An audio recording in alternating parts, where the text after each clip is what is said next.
I recently finished The Awakening by Chopin, a rather underrated classic about a woman's liberation from the rather oppressive class structures of 19th century America. And let's talk about it. If you've never heard of this book before, I would say it's Anna Karenina, but if it was 200 pages long. You know, like you wanted to read Anna Karenina, but you couldn't hack how long the average Tolstoy novel is, so you read this instead. Because they're pretty much the same story, like similar sequence of events, similar messaging. I think this is more focused on the woman's side of the story. I think for Anna Karenina, what always frustrates me is that Konstantin Levin, his whole side plot is so much more engaging than what's happening with Anna.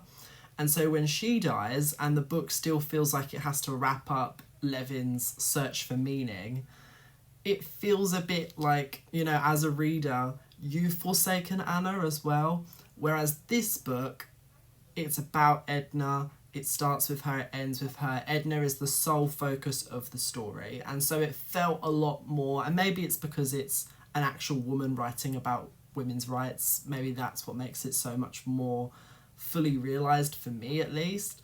But that's why I preferred it to Anna Karenina, where it's like, oh, okay, her story wraps up and there's still like 100 pages left.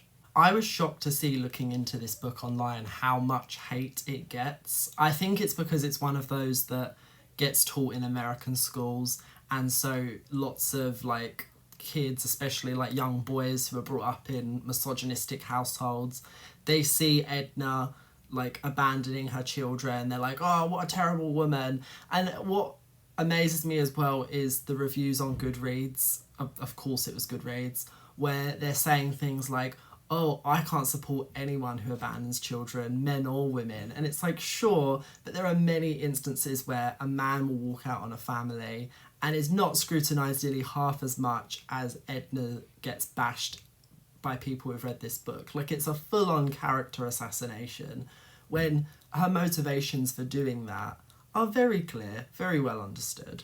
Sure, if you take the book at face value, Edna seems like a brat. But realistically, she's behaving in this childlike way where she never like stays attached to any idea for too long. She's got all these different men on the go. She's walked out on her kids. It's because she is living a life that was preordained for her. She, like many other women of this time period, and in fact still today, sad but true, their whole value system being based around youth and beauty, are we then surprised that the woman acts like a child when the grown-up version of herself has never been appreciated? Like, you know what I mean? Like, that's why she's being so petulant, and why the story, I mean the ending of this book, I'm not going to spoil it, but let me just say that this ending chilled me to my core. Like, it was suddenly like, oh, this is a horror story. And again, to compare it to Anna Karenina, it was more successful the way that things end for her, let's say. Because with Anna Karenina, it's so melodramatic and it just feels a bit, I don't know, it's harder to take it seriously. So we're in Louisiana, it is the 1890s, we've got Edna, she is in a fairly loveless marriage to her pig of a husband called Leonce. He has like a Creole name, and because his name was like Leonce, every time it made me think of Beyonce. Every time. And I got really confused because I would be like, oh, she's married to Beyonce? No, that's wrong. She's married to Leonce. I suppose the frustrating thing for me on a book like this, where it's turn of the century, it's in that sort of intermediate zone where our main character, we see the oppression, but it's not yet advanced enough to go into full like women's lib. We kind of just have to watch her struggle and try and find her own way, which isn't as satisfying as books later on where they were actually able to show the female character having this, you know, defiant moment of self-discovery and empowerment. I mean, Edna does find herself, but she doesn't have the tools at this point in time to be able to do anything about it, which is why the ending is so horrifyingly upsetting.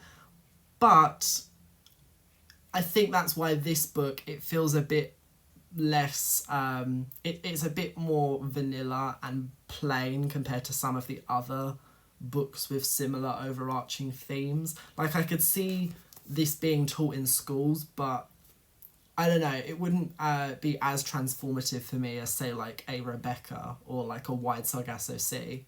It's hard as well because making the book just 200 pages, that's so difficult when you're dealing with something as emotionally complex as the main character, like having this affair and like breaking away from their husband, realizing that they don't want to be a mother and a wife. It's very difficult for that to, all of the sort of thoughts and feelings of that to come across in less than 200 pages. I think Anna Karenina has way too much time to do all of that, but this, it felt like too little. It was interesting though when you took this story into the context of Kate Chopin's own life and how upon writing this book, it was considered so scandalous that this female main character walked out on her husband, walked out on her kids, and that was just like, okay, like there were no repercussions until she then does something herself because she gets quite tired of life. But that then had like repercussions for Kate Chopin's own life. Like, she was ostracized by people around her. The book was widely censored. It's not until years and years later that it got the appreciation that it was entitled to, which is so sad, especially when Kate Chopin, this was the only book she wrote. A couple years after writing this book, she had a brain hemorrhage and died. Very tragic.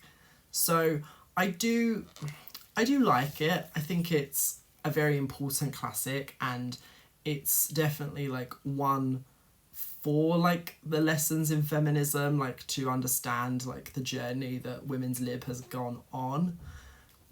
But I don't think it's on the more generic side for me. I can't say I was amazingly like blown away by it, except for that ending, which I will admit was, whoa.